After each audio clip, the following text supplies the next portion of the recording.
Wonderful.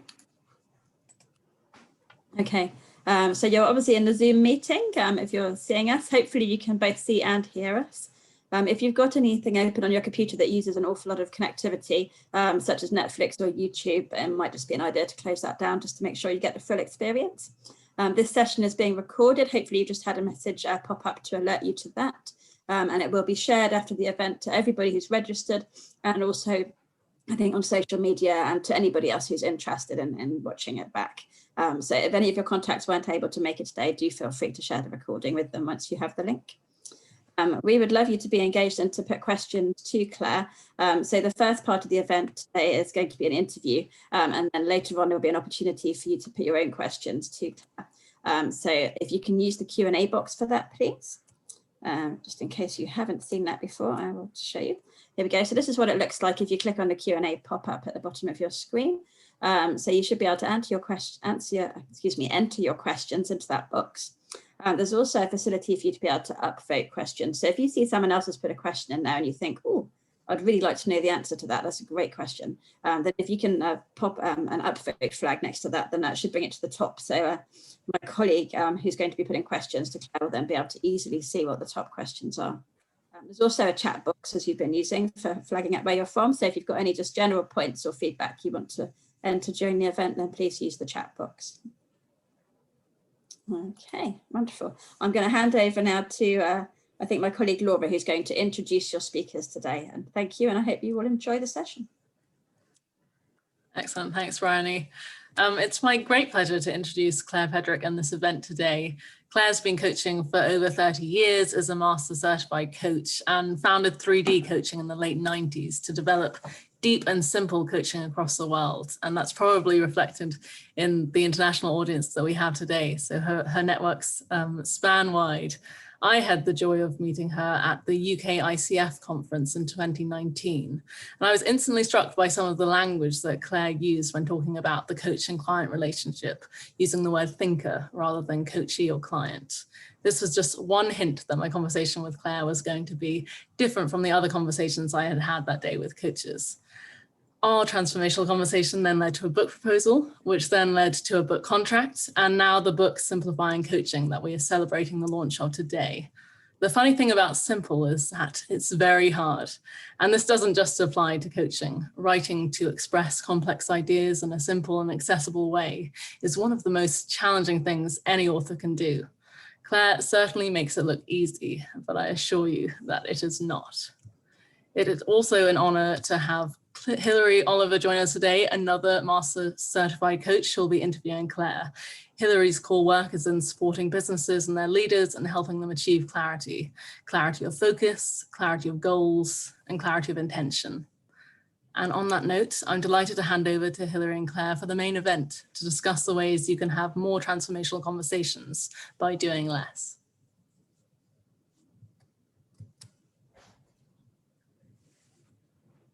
Thank you. Hi, Claire. Hello. I have to say, I am so delighted to be given this honor, if you like, of having a conversation with you about your book, and just a big congratulations on writing the book. And having read it, I would also echo what Laura says about it is simply done, which is lovely, because I'm all for that as well. So great to have a conversation with you. Shall we get started? Yes, let's do that. So I'm going to ask you the question, because it always comes to mind, is what made you write this book? Well, I wasn't going to. So I've had a folder open on my computer for probably the last 20 years called Simply Coaching, and it had a whole load of ideas in it. But because I keep learning something that's simpler, I kept thinking, oh, you can't put that in a book. So about 5 years ago, we issued some postcards, which were the closest thing that I was willing to go in relation to a book. So yeah, I talked about it to a friend who's a publisher and decided not to. And then Laura asked me to. So that's why I wrote it. So is that all that's needed, is to ask you to do something? I think maybe I'm learning to say no now. Well, I'm really glad you did it, because I do know, having spoken to other authors, what a big deal it is to actually write a book. And so I'm really thrilled that we get a chance to actually just explore a little bit about the book, so that people get to know about it. So another question I was really wanting to ask was, when you wrote the book, who did you have it aimed for? Because we know you've got certain people in there, but what was the aim of the book? Well, yeah. So Laura and I had a conversation and felt that it needed to be aimed at a particular constituency. So when I was writing it, I was aiming it at coaches and aspiring coaches. But I think the thing that became really clear as we went through was that actually we could get my deep held dream that it would be for anybody. And it really interestingly, it's been picked up by salespeople, by financial advisors, by others who say, actually, this isn't only about coaching. This is actually about any kind of conversation.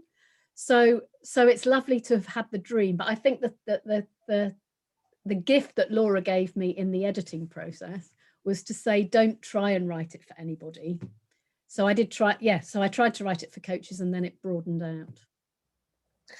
And it, to me, I think as I was reading it, it certainly said that to me, that actually you could use this in lots of different contexts.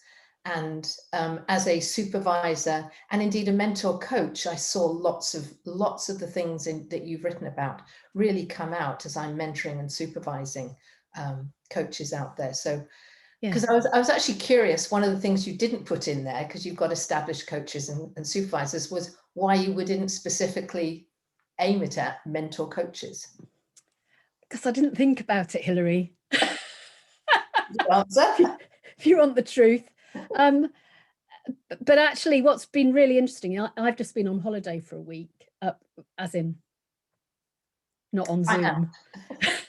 And during the week, 2 more people have signed up for our full training program who are really experienced coaches. And I think there's a hunger to get underneath the complexity that is around in the coaching profession, like in other professions, to actually say, what's at the heart of this? What are we trying to do? And how do we do that really excellently without having all the complexity kind of piled on the top? So yeah, I mean, it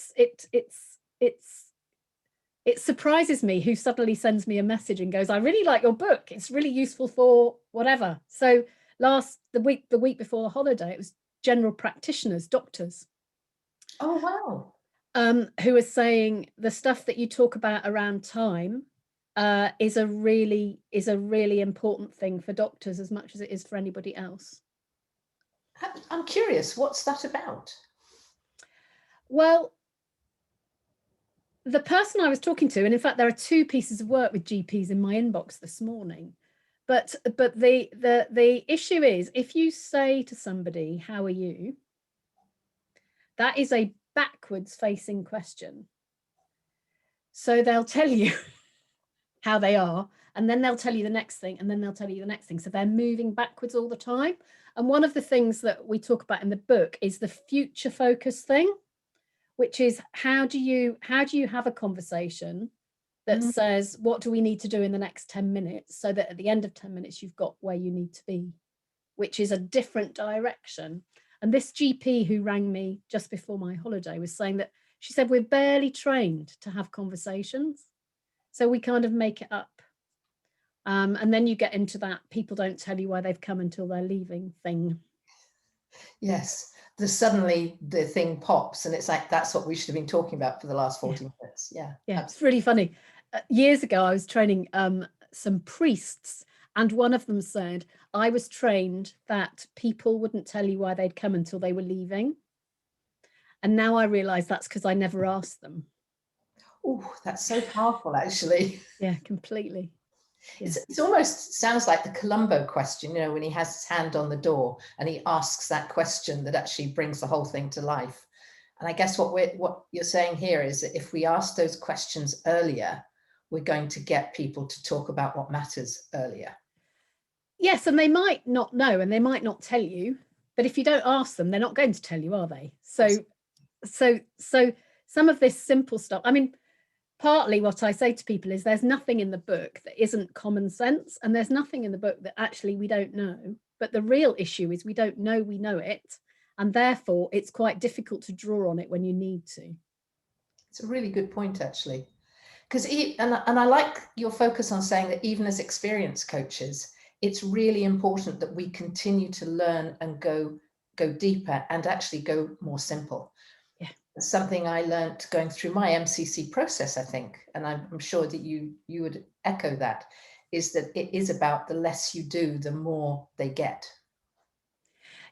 Yes, I was saying that to a group of people this morning in training, because one of the things that I notice when I listen to other people working, and of course that's a great place to learn, to be watching other people having conversations, is that if one person says a lot of words, the other person says few words, which is why in service of the person I'm facilitating their thinking, in order for them to think well, I have to say not very much at all.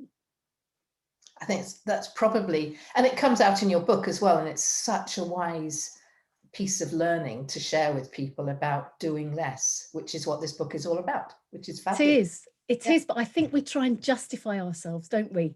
We think this person's paying me money to have this conversation, there I have to add value. And actually what we need to learn is that adding value doesn't necessarily mean I have to do more. It might mean that I have to do less. Yeah, and I was always taught it when I first came to coaching that adding value was the listening you did to the client and picking out what was really important and offering that to the client. Yes. Yeah. And offering, not telling. Yes. But I think I think it's easy for us when we are facilitating the thinking of somebody else to assume a power that we don't deserve. And then I need to learn some more tricks, because if I learn more tricks, then I'll be better at what I do. Yeah, it's interesting because as I mentor and I teach new coaches to be coaches, there's always, so what are the techniques, what are the models that we need to use? And yet it's not about that.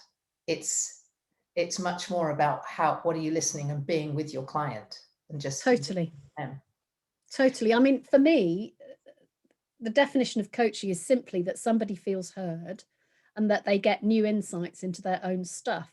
And that's why it's so relevant, way beyond the coaching profession, because actually, isn't that what you want when you go to the doctor?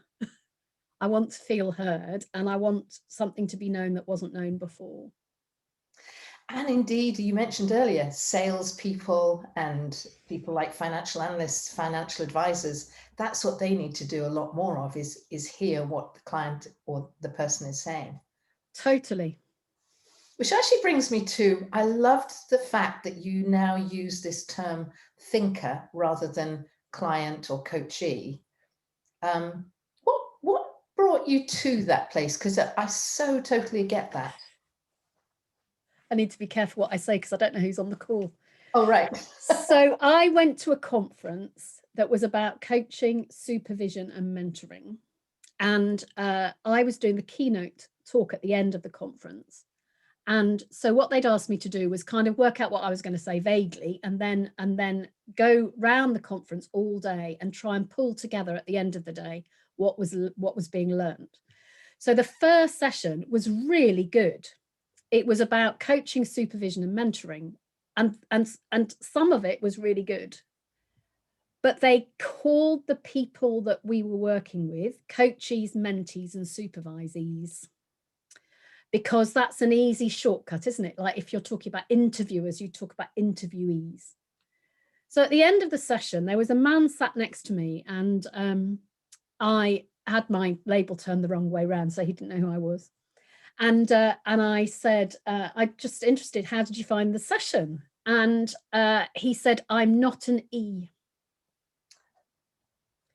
And I'd already been, partnership had been a learning journey for me for quite a long time. And I was really struck how offended this man was by being called an E. And then once it started bothering me, it really started bothering me, because I hear people talking about my clients, my coachees, and I want to go, well, they're not yours. And actually, E is a diminutive version. So coachee is a diminutive of a coach. Well, no, I mean, they're a human being and I'm a human being, and there's nothing special about coaching. There is something amazingly unique about how doing less, as you described, really facilitates somebody else to get some really good new insights that are going to change everything. But it's about what happens between us, not actually about what I do or don't do. So I think we just get too precious about it. So one of my colleagues, who I think is on the call, he says, you know, the thing about I'm a coach is it's like a badge. But we're meant to be facilitating the amazingness of somebody else. And we're just ordinary people. So let's be ordinary people. Let's be humans. I think it's such a good point, because actually I loved the concept of the thinker rather than the client or the coachee. But you are so right. I hadn't thought about it actually diminishing the thinker, I'm going to call it that, because we've just got used to those terminologies. And I think the thinker is the right, and it's the right thing, because actually that's what we're trying to do, is to get them to think more, think differently, think in addition, rather than us making them do something. Yeah, we want them to do good work. Yeah. I don't think thinker is quite right, but it'll do.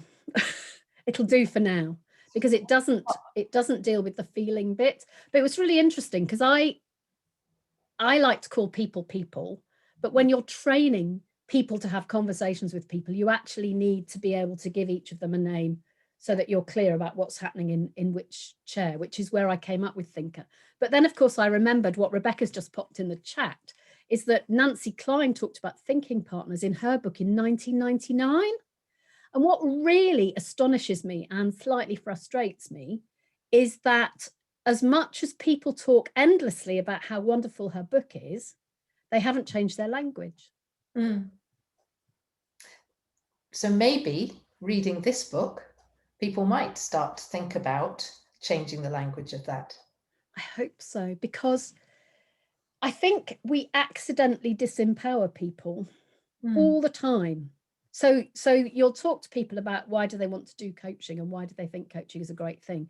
And they'll often use the language, I want to empower people.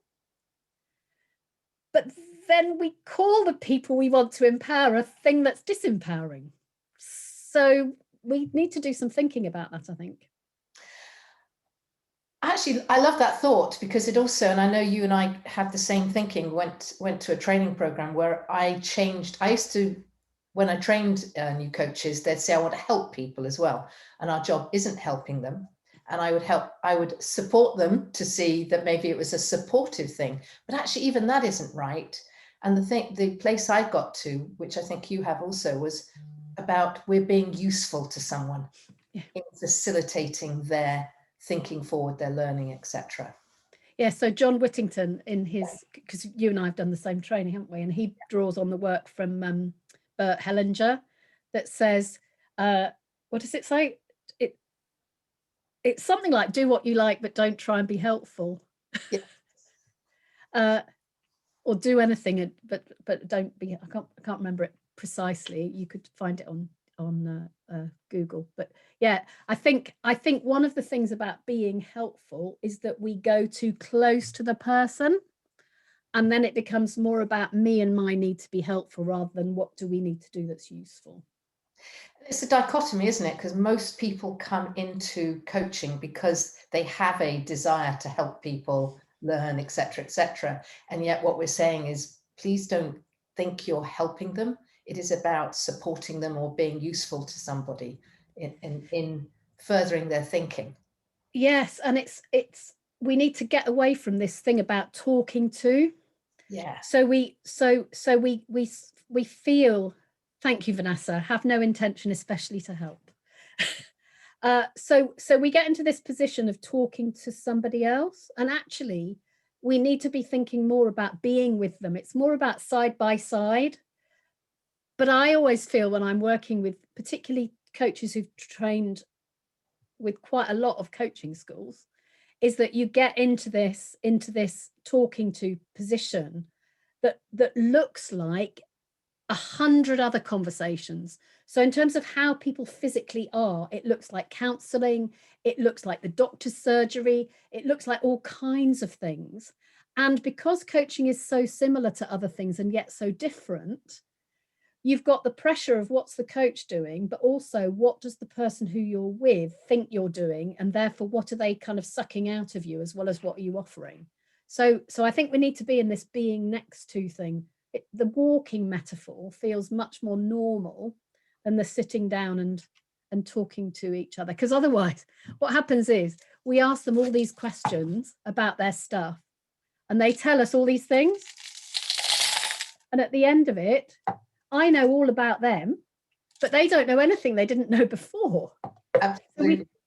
So we need to do this thing differently, I think. It's funny because I wrote just recently about metaphors and how actually you do not need to know what the metaphor means to your thinker. Just use the metaphor as a way of engaging. So Totally. whilst the data, it kind of ruins it. It takes the energy from whatever it is that they're working on. Yeah, we need to just hold lightly, I think. And I don't need to understand. So if I'm in a conversation with somebody else, the purpose of that is that they understand new stuff, and I may go away knowing, really going, what was that about?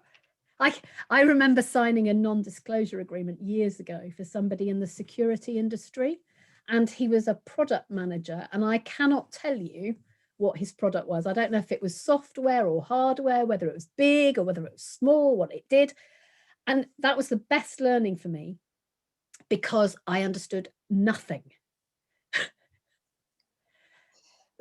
So the non-disclosure agreement was very important, but actually I didn't understand anything anyway. No. But it made me really, really, really understand that I didn't need to know. And I think often we learn coaching in an environment that we understand, and that makes it harder because we think we need to know and we don't. Yeah, and this concept of not knowing is really now coming to the fore. You know, I can talk to the ICF competencies where that is a big thing now. It's about not knowing. And certainly the people I work with, the coaches I work with to develop their skills, it's asking them to go and work with somebody who's outside of your arena, be it an HR, be it whatever it is, but coach somebody who you know nothing about. Totally. And that way you will learn.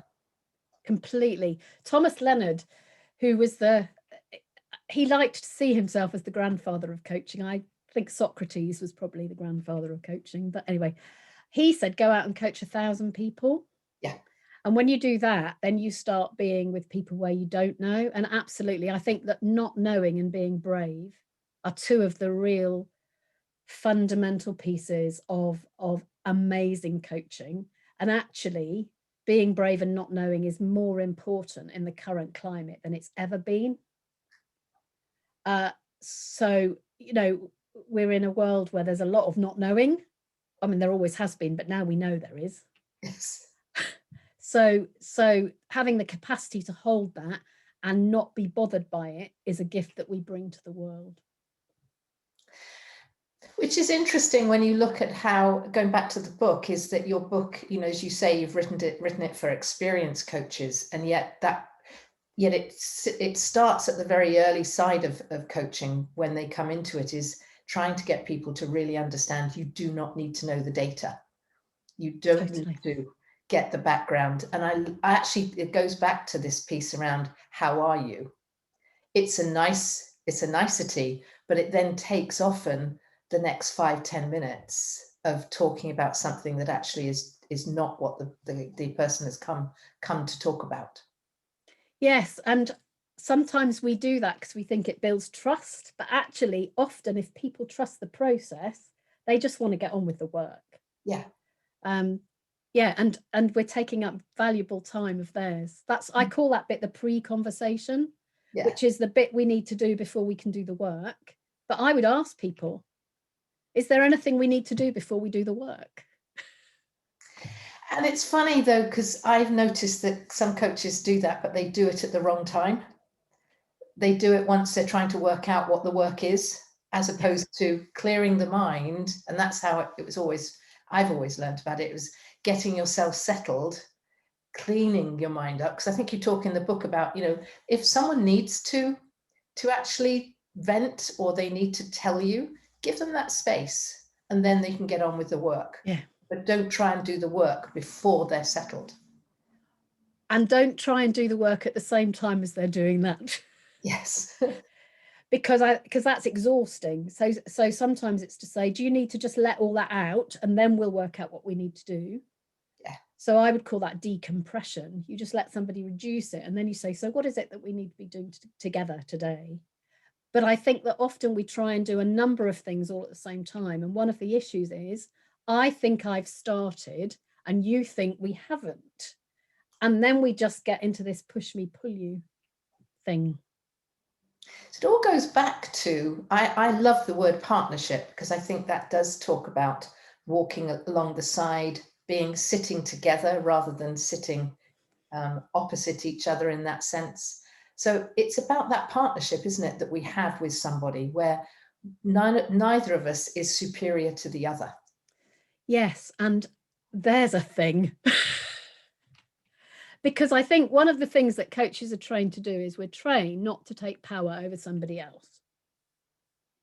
So we learn not to do that. This is great, except if they give us power, we still have it. Yeah. And that's where we need to pay the most attention, is when our understanding is that there's an equality here, although the work is all about you, but you think that I'm an expert. And then we've got to kind of find a way of leveling that one out. And we always know that the people we work with often do think we're the expert, but actually we're just the expert in the skill we have. And it's not the expert in them. They are the expert in themselves. Absolutely. And I think that comes from a Thomas Leonard as well, who I still hold in my head a lot of what he does. By the way, I think Socrates was the great grandfather then. Yeah, there are a few greats there, aren't there? Back down the line. Yeah. So I know that we want to get some questions and what have you, but there's a couple of other things I'd just like to ask you, if that's okay. Sure. So one of the things that struck me, because you know I have a real interest in the ethics side of coaching, and I noticed there was nothing in there, and it just was a curiosity that some others might have, is what was it that said, I'm not going to put that in the book, because I'm sure there's a good reason. Well, it's there and it's not there.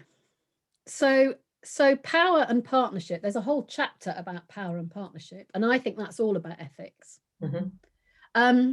What's he called? Roger Steer says that ethics is in everything. So I think probably ethics is all the way through, but I haven't given it its own special place. And I think that's partly because I was not trying to write a book about the ICF competencies. I was trying to write a book about conversations. And I think the other reason I slightly diverted from being really explicit about ethics is that in coaching, as you well know, Hilary, ethics is about, I am facilitating your thinking. Yeah. And I think one of the things that's happened as we have used the coaching container, which is what the book's about, through different organizations over time, is recognizing how the value of that container, so here is my intellectual property in a picture, how the value of that container actually works in lots of conversations that are not coaching and that are hybrid or not even meant to be coaching at all. And I think probably, now I think about it, that the reason that I didn't be really specific about ethics was that I wanted the book to be useful for people who were doing other things. And I absolutely get that. And I think I really understand where you come from. Interestingly enough, I think Roger Steer has a really good, a really useful handle on ethics. And when I teach ethics, I'm always asking people to perhaps look at what he says, because I think he does he crosses coaching into business, because that's where his background is from his perspective. So I felt that was useful. But I do understand what you're saying about not having it necessarily in this book. And actually, it's not what you're really looking at in trying to simplify and getting that transformational. There's an assumption there that actually our ethical thinking is there. Yes, and there's an assumption that the work is being done in the right place. Just a heads up, if anyone wants to read Roger Steer's book, it's called Ethicability by Roger Steer. Really brilliant book. And he has a lovely model for looking at an ethical dilemma, which I love. I think is really helpful. So one of my last questions for you was, you seem to love models. You use them a lot. Stoker's is one of the ones that I know a lot of people use. What's your thinking about using mnemonics as a way of expressing how people might do things? I hate models. And yet your mnemonics come up almost as a model, don't they? And I know you hate models. So so Stoker's came from a very grumpy delegate called Adrian something, who Adrian Hawthorne, his name was, and I didn't get his permission to put his name in the book in time. He came back to me after the book had gone to press, but it was simply somebody who got grumpy in a training session and said, I'm not practicing this unless you give me a word. So I went, what is the word? And he went, well, it's Stoker's. And then the following week, I said to another group, so if you want a word, Stoker's is a great word. And that was when one of them said, that's the person on the back of a tandem. And then, you know, it suddenly makes it look as though I cooked all this up from sitting and thinking deeply, but I didn't. It was just random, and yet it works brilliantly. So the idea of the coach being the person on the back of a tandem is a really useful thing. And the ending mnemonic, calf, came from somebody with dark hair who was sitting sort of on the left, who said, you gave us a word for the beginning, why won't you give us a word for the end? So I said, well, what is the word for the end? And they all sat down on their table, and at the end of the day, they went, we think the word for the end is calf. Okay. And so the two models were born. They were. But my supervisor, Fiona Adamson, talks about it as a meta model, because it's almost that it's just an overview, you know, it's just a way of being clear what we're doing before we start doing it. And at the end, it's a way of checking in that we've done what we needed to do, really. Yeah, because the concept of models, people tend to stick too rigidly to them, and it's like a 1, 2, 3, 4, 5 step, and actually it's not not even what your Stoker's and calf is. It's have we checked in? Yeah, and I think that my big aversion to models, let me just find something to illustrate. My big aversion to models is that we then become 3 people in the conversation. Yes. So I'm now looking here when I should be looking at you, and my model is dictating what we're doing, and I don't think that's ethical. Going back to what you said earlier, Hilary. I love that metaphor. I think that's a fabulous metaphor. We've got the third person, and it's a bin, because actually models need to be binned once we understand what the concept is. Yeah. And this is also the receptacle of very good questions I have heard other people ask. Because if I've got them in my view as I'm listening to you, then I'm also doing that. Absolutely. So I've got a final question, and then I know that people will want to ask you questions for themselves, is if there's one message you want people to take from this book, what would it be? We can all have better conversations. Thank you. Thank you for this conversation. I have learnt something today as well. And thank you for allowing me to spend this time with you and to read your book, because frankly, it's one of the most practical books that I've read for a long time. And I love practical books. So thank you. Well, thank you for talking to me, Hilary. It's my pleasure. And I hope that it goes skyrocketing in sales. Thank you. Thank you. I mean, so do I. Thanks for such a great discussion. I'm looking forward to asking some more questions from the audience. I feel like there's so many different jumping off points from that conversation that you've just had. I suppose starting off, one that's just come in, which I think is a great one, is what was your motivation for writing the book? Obviously, you mentioned at the start that you had that conversation with Laura, and it drew from that kind of, I guess, broader point of your knowledge, but it'd be interesting to hear a bit more about it. I think I've always been annoyed by an assumption that more is better. And I think now I've been coaching for 30 years and now I've got tens of thousands of hours coaching. I just felt somebody needed to go, do you know, it's not that special. It is, it's deeply special, and it's not special. I had the most wonderful message on LinkedIn from somebody in Serbia. And she said, I've been learning how to coach, and all along I've thought it can't be this difficult. And she said, I didn't have the confidence to be able to say that to anybody, because everybody was saying, and now you need this model, and now you need to understand this psychological theory, and now you need to understand that. And yes, those things are important. But I think my reason for writing it was to say that the most important thing in this work is the person who's sitting with me. And unless we put them first and say that they are the most significant thing, we will get very driven by our favorite theory model, whatever it is. And that minimizes them and maximizes something else that's a kind of third party to the conversation. So the person with us is a really amazing, wonderful human being. Yeah, as you said, it's easy to overthink things, and particularly if you've been coaching for several years and you've got a number of different models to draw on, you can kind of be focusing on that instead. So we've got another one. So have you got any guidance for internal coaches who might know something that the thinker doesn't or doesn't mention? And I suppose, as you say, it's also difficult because if you know about the context as well, you're not coaching a stranger, and so you can't get that distance in a way. I think there's something about what you do with what you know. So we used to train head teachers who were mentoring aspiring head teachers. We used to train them to coach aspiring head teachers. So in pure coaching, we say the coach doesn't put anything in. So in the training, we'd say, so you don't put anything in, you just facilitate their thinking. So of course they put lots in. And it was like a car crash. And then I thought, I wonder what would happen if we told them they could put in.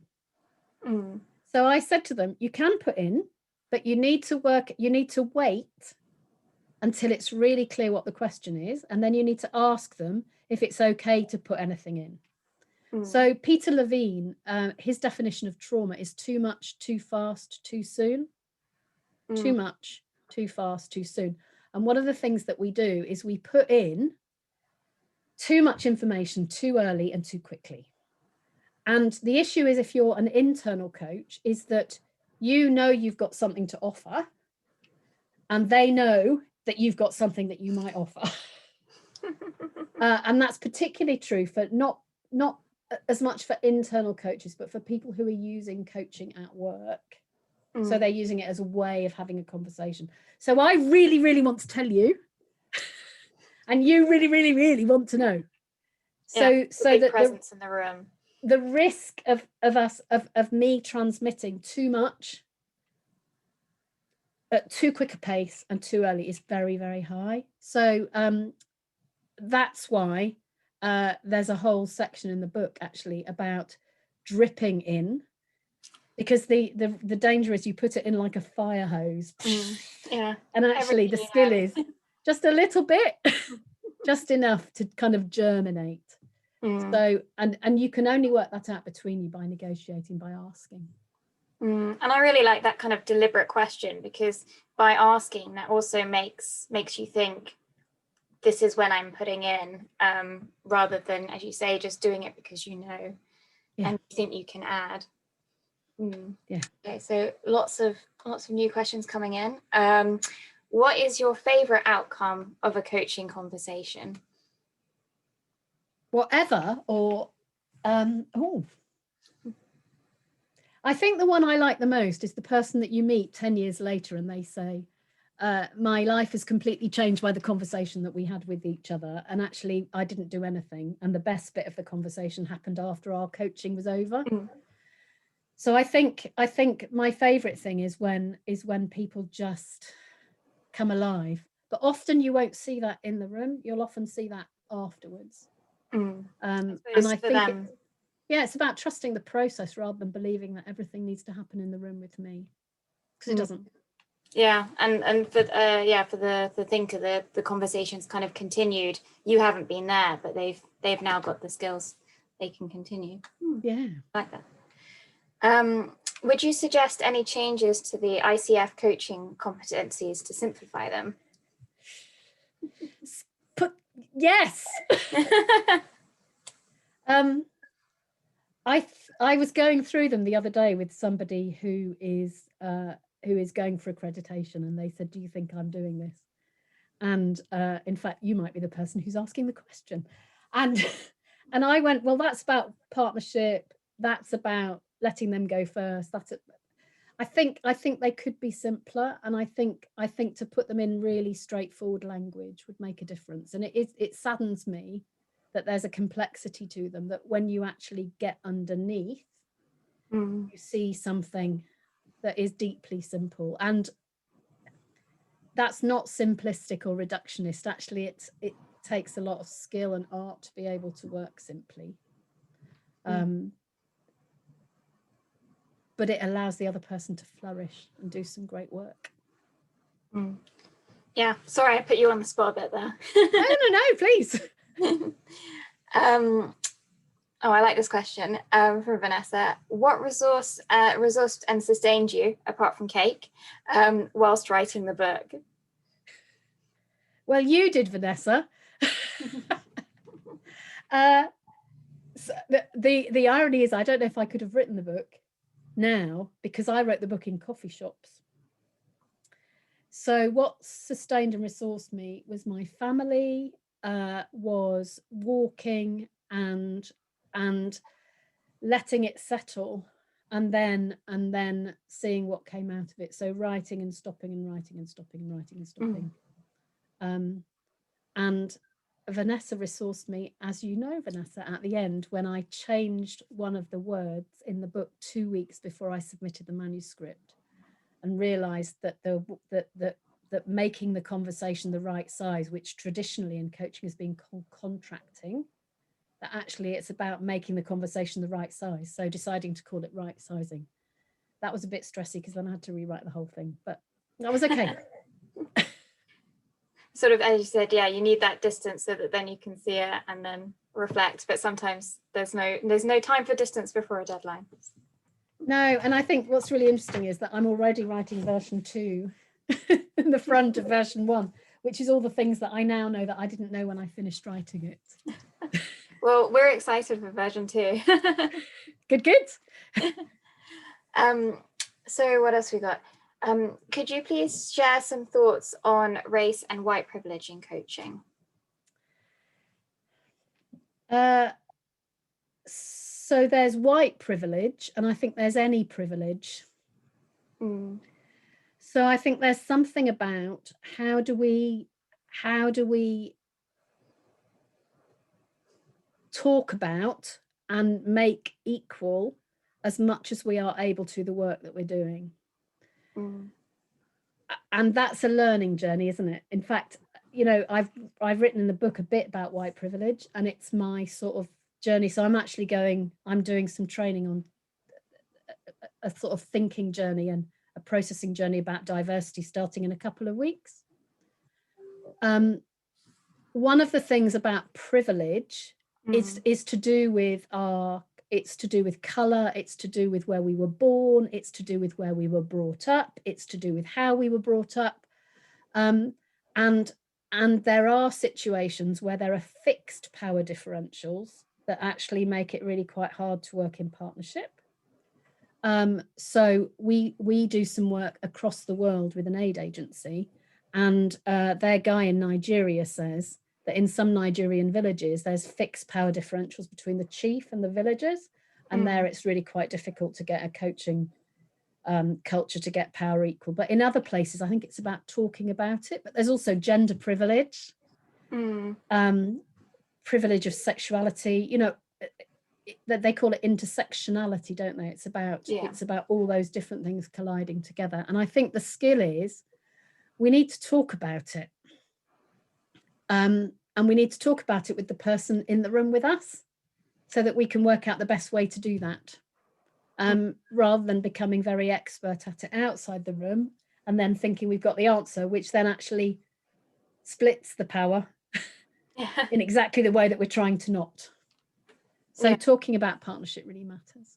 Yeah, paying attention to it, and I suppose paying in an ongoing way, as you say, you can think about the theory of it, but I like that practical advice about what to do when you're in the room with that particular person, because each case will be different and different kind of foundations are drawn on.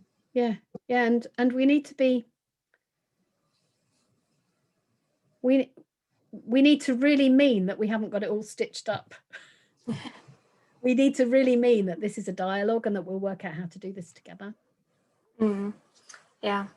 And I quite like it. So this flows on quite nicely. So Svetlana asks, what skill do you continue to develop as a master, and what could be the next chapter of your book? And yeah, where are you going next? So I spent 5 or 6 years learning about presence. And I intentionally did a whole load of learning about presence that was experiential mostly. Then in the book, we get to power and partnership. So it's the thing I'm learning at the moment, which is why I'm going on this diversity thing. And I think what I've noticed is if you're only focusing on one thing, then you begin to see it showing up in different places, and that begins to give you some insight. So I take it to supervision, I talk about it with colleagues, but always my learning journey is about the nature of the engagement between us. So that's where I prefer to do my learning, which won't surprise you, rather than getting another tool. Yeah.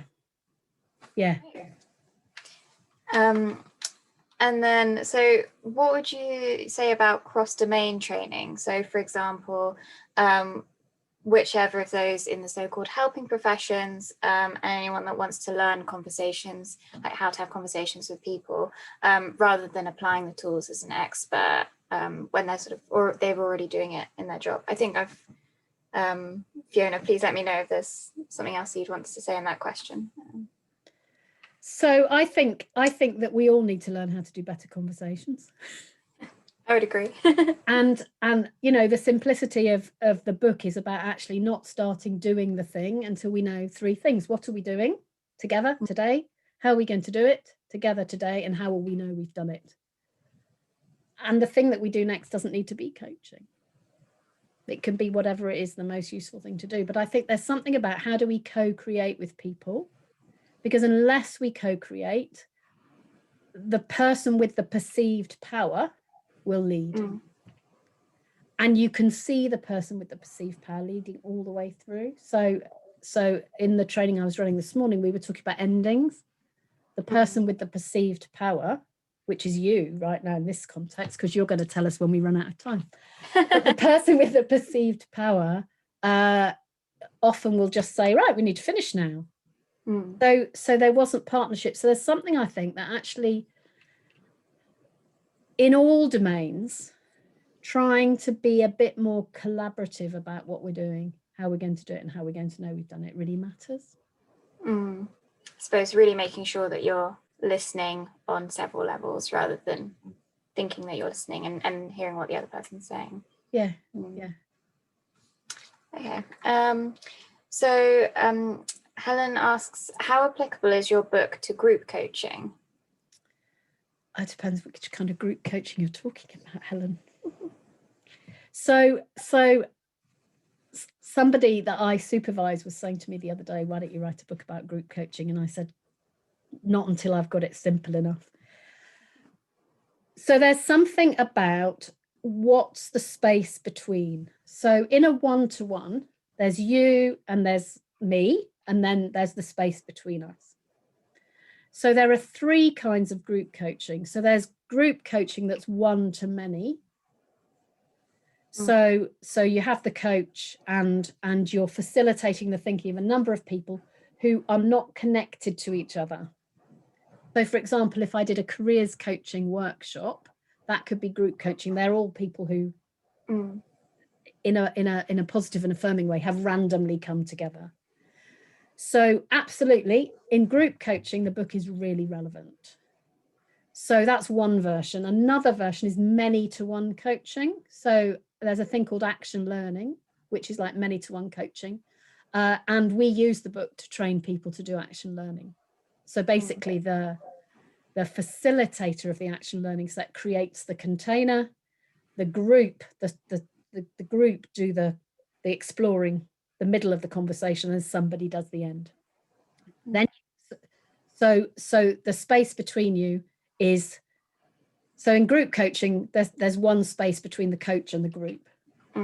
In many-to-one coaching there's kind of 6 spaces between the many and the one, and then there's team coaching, which, as I was describing to a colleague the other day, is rather like driving round Hyde Park Corner in London, in that there are spaces everywhere and there are people moving everywhere. There is some relevant stuff in there about team coaching, but there are better and deeper books written about team coaching, which deal with that complexity, which is that you're talking about many spaces between, and however well you notice, you never notice well enough. So the fundamentals that are in the book are useful, but to really master that, you probably need more. So I think we've got time for 1 or 2 more questions, just to give you advance warning. To share. Yes.